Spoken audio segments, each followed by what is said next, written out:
ராஜ்! நந்தினி, உன் மேல ஸ்டாம்ப் இருந்துச்சு. இனிமே நீ வேற யாருக்கும் சொந்தமாக முடியாது. யாரும் உன்னை எடுக்க முடியாது. ஏன்னா நீ எனக்கு மட்டும்தான். பைத்தியமா உனக்கு? இப்பதான் ஹாஸ்பிட்டல்ல இருந்து வந்த உடனே வெயிட்ட தூக்கிச்சுக்க அறிவே இல்லையா? உனக்கு ஹீரோ ஆகணும்னு ஆசை, ஸ்டைல் பண்றதுதான் முக்கியமா? என்னோட கவனம் இன்னைக்கு எங்கேயோ சிதறிடுச்சு. எங்க சிதறிச்சு? அங்க.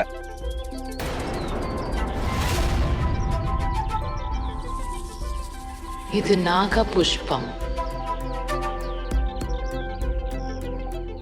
ராஜுக்கு பழசெல்லாம் மெதுவா ஞாபகம் வர ஆரம்பிச்சிருச்சு. எனக்கு ராஜ், நாகார்ஜுன இப்போ சீக்கிரமே கிடைச்சிருவான்.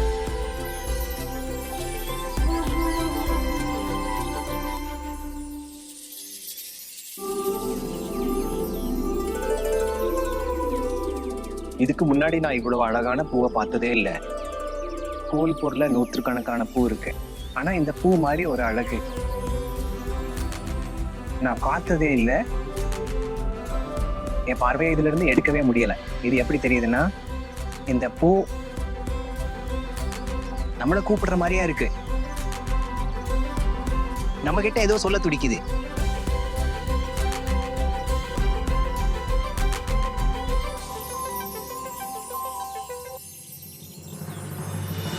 ராஜ், உனக்கு தெரியுமா, இது நாகபுஷ்பம். இது நாகலோகத்துல மட்டும்தான் இருக்கும். இது நாகலோகத்துல தான் கிடைக்கும். அப்புறம் எதுக்காக இது இங்க இருக்கு? அவ்வளவுதான், இதுதான் உண்மை. அப்படியா? உங்களுக்கு இந்த நாகலோக் சீக்ரெட் பத்தி எப்படி தெரியும்? ராஜ், இதுல ஒரு சீக்ரெட்டும் இல்ல. நீ தேடி பார்த்தா இத பத்தி புத்தகங்கள்ல கூட எழுதியிருக்கும்.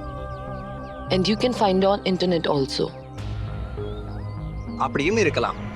உனக்கு தெரியுமா ராஜ், நாகபுஷ்பம் சிறப்பு என்னன்னு தெரியுமா? இது உன்னோட முன்ஜென்மம் எல்லாத்தையும் உனக்கு ஞாபகப்படுத்தும். முன்ஜென்மமா? நம்மளோட முன்ஜென்மம். லண்டன் யூனிவர்சிட்டியில படிச்சுட்டு வந்திருக்கீங்க. நீங்க இதையெல்லாம் நம்புறீங்களா? நீ ஆஞ்சநேயரை நம்புறியா இல்லையா? நீ அவங்களை எப்பவாவது எங்கேயாவது பார்த்திருக்கியா? இல்ல எதுவும் பழக்கம் இருக்கா? இல்லதானே? இது உன்னோட நம்பிக்கை. நம்புனா எல்லாம் இருக்கு, நம்பலன்னா எதுவுமே இல்ல. It's all about your belief. நான் நம்பல. ஆனா இதையெல்லாம் இப்போ சயின்ஸ் கூட ஒத்துக்கிச்சு. நீ சயின்ஸ் பக்கம் போனீனா இப்பெல்லாம் பாஸ்ட் ரெக்ரெஷன் தெரபிஸ் கூட இருக்கு. அங்க போய் உன்னோட பழைய வாழ்க்கைய பத்தி தெரிஞ்சுக்கிட்டு உன்னை நீயே சரி பண்ணிக்கலாம். அடடா நந்தினி மேடம், எவ்வளவு பெரிய பெரிய வார்த்தை பேசுறீங்க. இதெல்லாம் என் தலைக்கு மேல ஹெலிகாப்டர் மாதிரி பறக்குது. யார் தம்பி ஹெலிகாப்டர்ல எங்க பறந்து போறாங்க? இந்த நாகபுஷ்பத்தை ஆனந்த் டாக்கூர் இல்ல வேற யாராச்சும் பார்த்துட்டாங்கன்னா பெரிய பிரச்சனை ஆகிடும். பெரிய எஜமா இது. அட அங்கிள், விஜய்பூர் ப்ராஜெக்ட் பத்தி பேசிட்டு இருந்தோம்ல, அதுக்கு நீங்க இன்னும் ரெஸ்பான்ஸ் பண்ணவே இல்ல. உங்களுக்கு இதுல பெருசா இன்ட்ரெஸ்ட் இல்ல தானே? அதனால இந்த கான்ட்ராக்ட் இல்லப்பா, நீ இப்போ நல்ல விஷயத்தை தான் சொல்லியிருக்க. ஒண்ணு பண்ணலாம், நம்ம வீட்டுக்கு போகலாம். அங்க ரோஹிதம் இருக்கான். காலையில டிஃபன் சாப்பிடும் போது அந்த ப்ராஜெக்ட் பத்தி எல்லாத்தையும் டீடைலா பேசலாம். I think that's a great idea. சரி கொடு.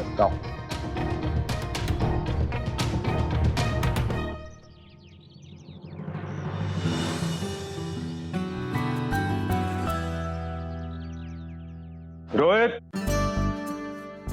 நம்ம கூட பிரேக்ஃபாஸ்ட் சாப்பிட யார் வந்திருக்கா பாருங்க. What a surprise. Hi. Hi. Come sit. நந்தினிய பாத்துக்கோ, நான் ஏதோ வந்துடுறேன். Okay then. Hi Poonam. Sorry Nandini. What you'll have like? We have sausages, eggs. நம்ம ஒரு சாப்பாடு எதுவுமே கிடையாதா? இந்த பராட்டா, ஆலு பூரி, போஹா இந்த மாதிரி நல்ல ஃபுட் ஏதாவது இருக்கான்னு பாருங்க. நிஜமான இந்தியனோட இதயம்னா இதுதான். ஏங்க? Seems like more desi. Pure desi, I guess.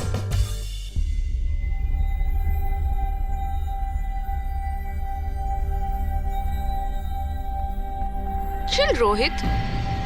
நீ அந்த வேலைக்கார ராஜ் மாதிரி பிஹேவ் பண்ணாத. நந்தினி ஒன்னும் சின்ன குழந்தை இல்ல. Calm down. ராஜ் வேலைக்கார இல்ல.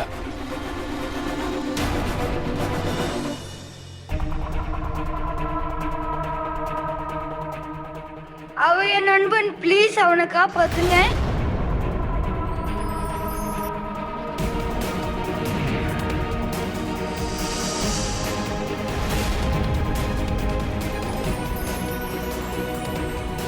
இது நாக புஷ்பம். இது நாகலோகத்துல மட்டும்தான் இருக்கும். இது உன்னோட முன்ஜென்மத்தை பத்தின எல்லாத்தையும் உனக்கு ஞாபகப்படுத்தும். இந்த அப்படி உனக்கு பால் கொண்டு வந்திருக்கேன். அடடே, என்ன ஆச்சு? பிரேக்ஃபாஸ்ட தொட கூட இல்லையே. உனக்கு பிடிச்ச ஆளு கோபி செஞ்சிருக்கேனே. அடடே ராஜ், என்னப்பா ஏதோ யோசனையாவே இருக்க? நிஜமாவே இந்த முன்ஜென்மம்லாம் இருக்கா? முன் ஜென்மம் அதாவது நாம இறந்ததுக்கு அப்புறம் இன்னொரு பிறவி எடுக்கிறோம். ஓ, அந்த முன்ஜென்மத்தை பத்தி சொல்றியா? நான் உன்னோட முன்ஜென்மத்தை பத்தி உனக்கு சொல்றேன்.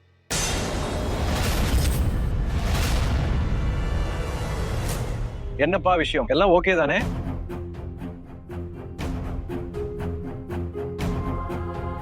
போலா, ஏ கார் கீஸ் கொண்டு வா. எங்க போற மகளே? ஷாப்பிங் போகணும் டாட். ராஜையும் கூடவே கூட்டிட்டு போ. ராஜ், ஹா, ஐம் நாட் டேக்கிங் ஹிம். அப்படின்னா உன்னோட trip cancel. Okay dot. Good. Rohit, நீ நந்தினி கிட்ட எல்லா டீடைல்ஸையும் சொல்லு. நான் வெளியே போயிட்டு வந்துடுறேன். ஓகேவா? அவன் பிரேக்ஃபாஸ்ட் போயிட்டு வந்துடுறேன். Nandini, there is one project already launching stage la irukku, and we already got lot of inquiries about this. So I was thinking, அது ராஜ்னு உன்னோட ஃப்ரெண்ட் ஒருத்தர் இருக்கான்ல, அவன் இந்த ப்ராஜெக்ட்ல என்ன பண்றான்? Raj, why will he? அவன் நம்ம வீட்டு ஆளுப்பா, விடு. நான் ராஜ் கிட்ட பேசினேன். அவனுக்கு டெக்னிக்கல் நாலேஜ் இல்லாம இருக்கலாம், பட் அபார்ட் ஃப்ரம் தட் அவனுக்கு நிறைய விஷயம் தெரியும். He is a very knowledgeable guy. அவன் இந்த ப்ராஜெக்ட்ல இருந்தா நமக்கு ஒரு பெரிய பிளஸ்ஸா இருக்கும். I think இத பத்தி நம்ம அப்புறமா பேசலாமா? Because right now we have to discuss about budget allocations. Great. நீ ராஜ் கிட்ட அந்த ஃபைல்ஸ் அனுப்பி வை.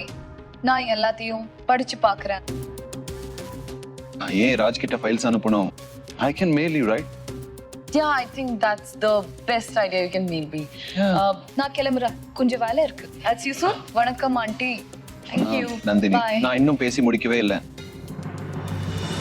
அன்பு மருமகனே, ஒருவேளை நம்ம எதிரில் இருக்கிறவங்க வேற ஏதோ ஒரு ப்ராஜெக்ட்ல ரொம்ப ஆர்வமா இருந்தா, அப்புறம் தொழிலும் போயிடும், கிடைச்ச வாய்ப்பும் கையை விட்டு போயிடும்.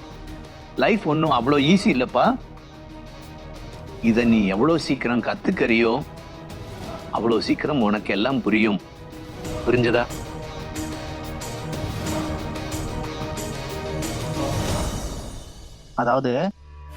அதாவது நம்ம 2 பேரோட முன்ஜென்மமா? அது நம்ம 2 பேரோட போன ஜென்மமா? இரு, நானே சொல்றேன். போன ஜென்மத்துல நான் யசோதியா இருந்தேனா, நீ தான் என்னோட கிருஷ்ணா, என் முரளி மனோகர். புரிஞ்சுதா இல்லையா? என்ன அம்மா இது? நீங்க கிண்டல் பண்றீங்களா? நான் நிஜமாவே ரொம்ப வருத்தத்துல இருக்கேன். எனக்கு ப்ளீஸ் சொல்லுங்க, அந்த முன்ஜென்ம கதை என்ன? நம்ம முன்னோர்கள், அவங்களுக்கு முன்ஜென்மத்துல ரொம்ப நம்பிக்கை இருந்தது. நம்ம சாஸ்திரங்கள்ல கூட இத பத்தி பல இடங்கள்ல எழுதியிருக்காங்க. மறுபிறவி எடுத்ததுக்கு அப்புறம் உடம்பு தான் மாறுது, ஆனா ஆத்மா மாறுறது இல்ல.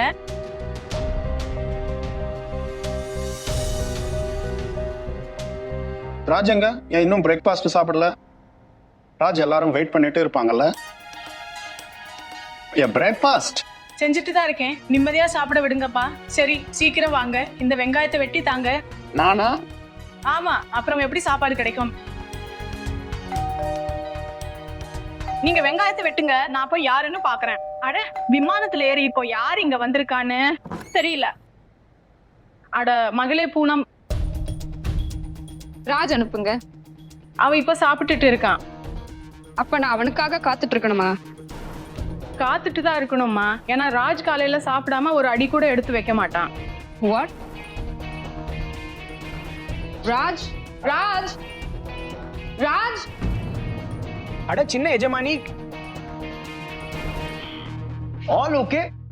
Okay, my foot. என்னோட வா, நாம ஷாப்பிங் போகணும். சரி போலாம். என்னப்பா, சாப்பிட கூட இல்ல, எங்க போற? நான் சாப்பிட்டுக்கிறேன். சின்ன எஜமானி ரொம்ப நல்லா சாப்பாடு வாங்கி தருவாங்க. நாங்க இப்ப கிளம்புறோம். போடுற ட்ரெஸ் இவ்வளவுதான், ஆனா கர்வம் மட்டும் இவ்வளவு பெருசா இருக்கு. என்ன ராஜ் வீட்டு வாசல்ல நாக புஷ்பம் பூத்திருக்கு அப்படின்னா ராஜுக்கு பழைய ஞாபகம் வர ஆரம்பிச்சிருச்சு. சிவனோட எந்த அடையாளத்துக்காக நீ காத்திருந்தியோ அது இப்ப உனக்கு கிடைச்சிருச்சு. தென் அர்த்தம் இதுதான், ராஜ் அந்த ஞாபக சக்தி ஏரியில மூழ்கி எழுந்ததோட அதன் பலன் தெரிய ஆரம்பிச்சிருச்சு. சிவானி, இந்த சந்தோஷத்துல இன்னைக்கு பௌர்ணமி இரவுங்கிறத மறந்துடாத. உனக்கு ஞாபகம் இருக்கா, அன்னைக்கு ராத்திரி ராஜ் உயிரை காப்பாத்த உன் உடம்புல இருந்து நீயே எடுத்த அந்த விஷம். இன்னைக்கு பௌர்ணமி ராத்திரி சிவபெருமான் கிட்ட வேண்டிக்கோ, நீ உன் சட்டையை கழட்டி ஆகணும். அப்போதான் உன் உடம்புக்கு நந்தினி உன்னோட விஷம் உனக்கு திரும்ப கிடைச்சிடும். நான் இது மறந்தே போயிட்டேன். ஏன்னா இன்னைக்கு பௌர்ணமி ராத்திரி, இன்னைக்கு தான் அந்த புனிதமான இரவு. இப்பவே போய் மனசார சிவபெருமானை கும்பிட போறேன். அவருக்கு நன்றியும் சொல்லுவேன். இன்னைக்கு அவரோட ஆசீர்வாதத்தால நானும் ராஜும் நாங்க இவ்வளவு நெருக்கமா வந்துட்டு இருக்கோம். ஒருத்தரை ஒருத்தர் புரிஞ்சுக்கிட்டோம், அடையாளம் கண்டுகிட்டோம். ஆனா நாகபுஷ்பம் என்னாச்சு? ஒருவேளை ஆனந்த் டாக்கூர் அந்த நாகபுஷ்பத்தை அடையாளம் தெரிஞ்சுக்கிட்டா? நான் ஏற்கனவே ஒரு பிளான் பண்ணிட்டேன். நான் அங்கிருந்து கிளம்பும் போதே அந்த பூ மேல ஒரு மந்திரத்தை போட்டுட்டு வந்துட்டேன். அது அவனால மட்டும்தான் பார்க்க முடியும். யார்கிட்ட இச்சாதாரி நாகம் இருக்கும், இல்ல யாருக்கு நாகினியோட சக்தி இருக்கும். சரி, நடக்கட்டும். பூஜைக்கு எல்லாம் சரியா ஏற்பாடு செய்வோம். இன்னைக்கு சிவனோட பூஜையில எந்த குறையும் இருக்க கூடாது. வா போலாம். என்ன அதே பின்னாடியே வரணும்னு அவசியம் இல்ல. நீ இங்கே இரு, நான் இதோ வந்துடுறேன். கூட மேடம், சின்ன எஜமானம் பெரிய எஜமானம் உங்களை கூடவே இருந்து பாத்துக்க சொல்லியிருக்காங்க. நான் பார்லருக்கு போறேன். அங்கேயும் நிழலா வரணுமா? இடியட். தெரிஞ்சுக்கோ, முன்ஜன்மத்தை பத்தி தெரிஞ்சுக்கோ, எல்லாத்தையும் தெரிஞ்சுக்கோ.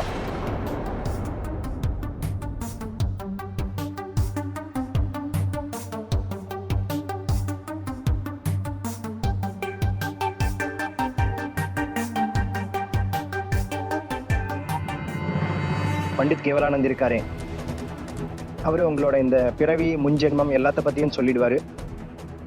நீங்க பண்டித் கேவலானந்த் போய் பாருங்க. உங்களோட நெற்றி ரேகையை பார்த்து உங்க முன்னாடி பின்னாடி நடந்த எல்லா உண்மைகளையும் சொல்லிடுவாரு. வெறும் 1000 ரூபாய் தான். நமக்கு வர்ற இந்த கனவுகள் எல்லாம் இருக்குல்ல, நம்ம முன் ஜென்மங்களோட நினைவுகளோட சம்பந்தப்பட்டது.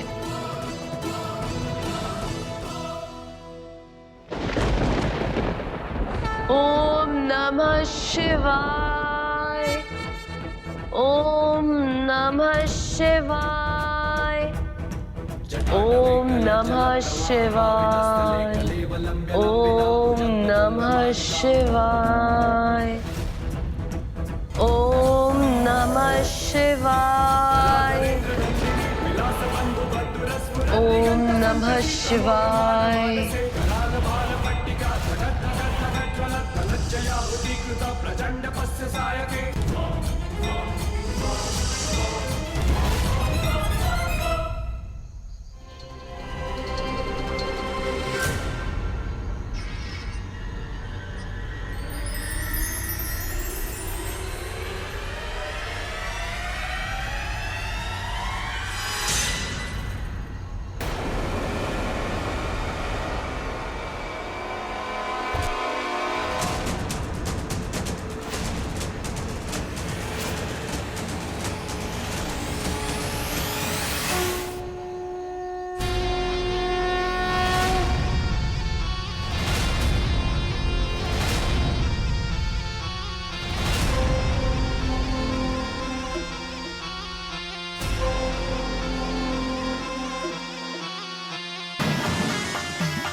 ஆஞ்சநேயா, இது என்னுடைய ஸ்கின். பாம்பு போல.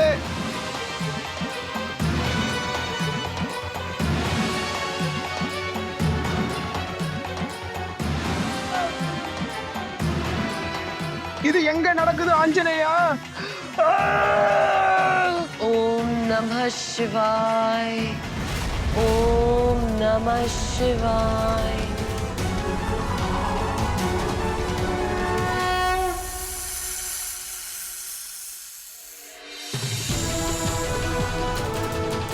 சிவபெருமானே, உங்க பார்வை எப்போதும் என் மேல இருக்கணுங்கிறதுக்காக மேலும் எனக்கு சக்தியையும் உலகத்தை திரும்ப கொடுத்ததுக்கும் உங்களுக்கு மனமார்ந்த நன்றி.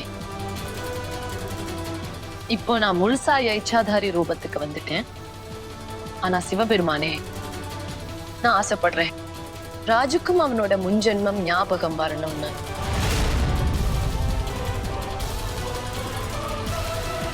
ஓம் நம சிவாய.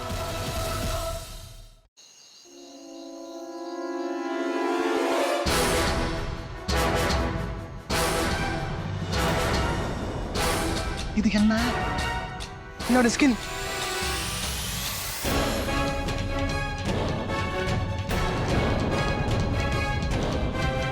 சிவபெருமானே, இது இது என்ன நடக்குது?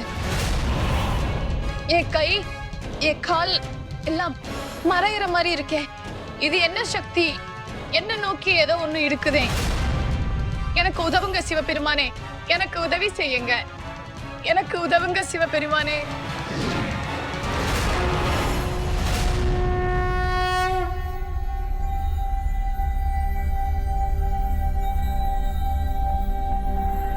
ஆஞ்சநேயா, இதெல்லாம் என்ன? என்னோட ஸ்கின் இதெல்லாம் எப்படி சரியாகும்?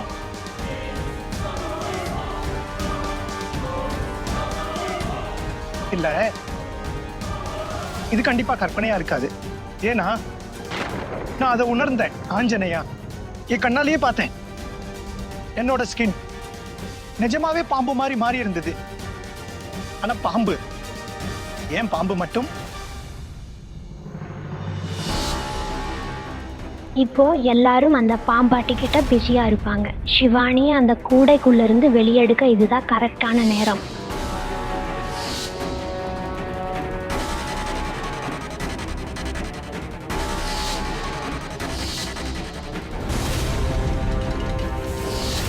உனக்கு தெரியுமா, இது நாக புஷ்பம்.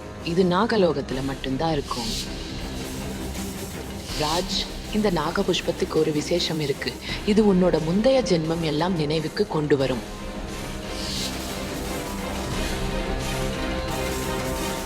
சின்ன வயசுல இருந்தே பாம்பு தானே ஏதோ ஒரு விதத்துல என் கூடவே இருந்திருக்கு. பாம்பை வச்சுக்கிட்டு ஏதோ ஒரு அசம்பாவிதம் நடந்துட்டே தான் இருக்கு. ஆனா நான் எப்பவுமே இவ்வளவு யோசிச்சது இல்லை. ஆனா இன்னைக்கு இதெல்லாம் நடந்த பிறகு எனக்கு ஒண்ணுமே புரியல ஆஞ்சநேயா. அதாவது இதோட அர்த்தம் என்னதான் ஆக போகுது? ஆனா என்னோட மனசே ஏதோ சொல்லுது. இது எல்லாத்துக்கும் பின்னாடி ஏதோ ஒரு ரகசியம் ஒளிஞ்சிருக்கு. இல்லைன்னா இப்படி திடீர்னு இல்ல, இது வெறும் என் கற்பனைன்னு சொல்ல முடியாது. ஆனா யார்கிட்ட போய் கேக்குதுன்னே தெரியலையே. இது எல்லாத்துக்கும் என்ன அர்த்தமா இருக்கும்?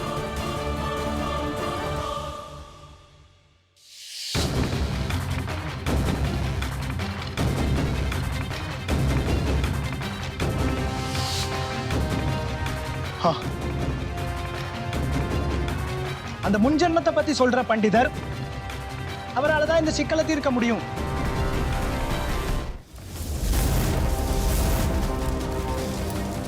நான் இப்போ எங்க இருக்கேன்? இங்க என்னதான் நடக்குது?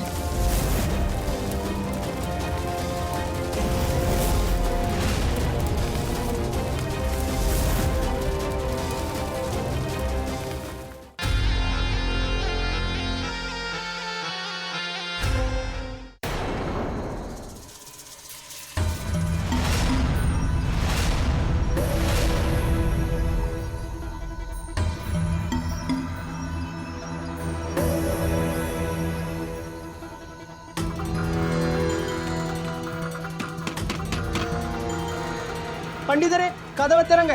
நான் குழப்பத்துல வேற வழி இல்லாம தான் இந்த டைம்ல வந்து உங்களை தொந்தரவு பண்றேன். ப்ளீஸ் கதவை திறங்க. எனக்கு ரொம்ப பயமா இருக்கு பண்டிதரே. சித்திரமா இருக்கு. தூக்கத்துல கூட நிம்மதி இல்ல. கனவுல பாம்பு வந்து என்ன பயமுறுத்துது. சின்ன வயசுல நடந்த பாம்பு சம்பவம் என் கண்ணு முன்னாடி வந்து போகுது. எதுவுமே எனக்கு புரியல. எனக்கு எப்படியாவது உதவுங்க. தயவு செஞ்சு உங்களை ரிக்வெஸ்ட் பண்ணி கேக்குறேன்.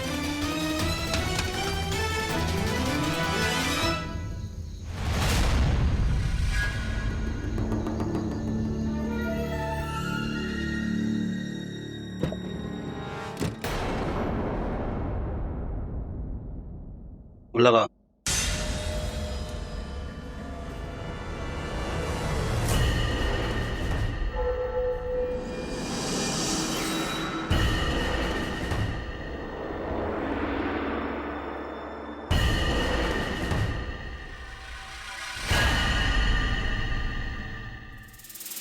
சொல்லு, என்ன பிரச்சனை?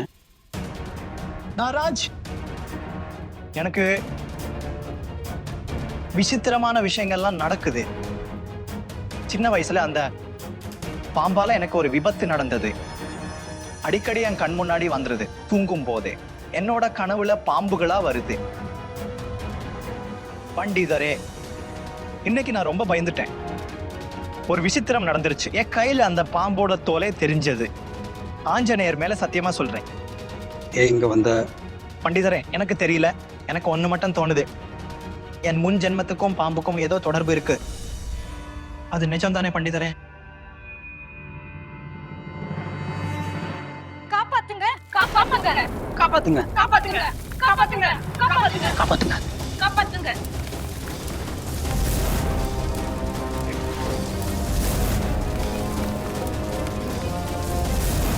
இது நான் எங்க இருக்கேன்?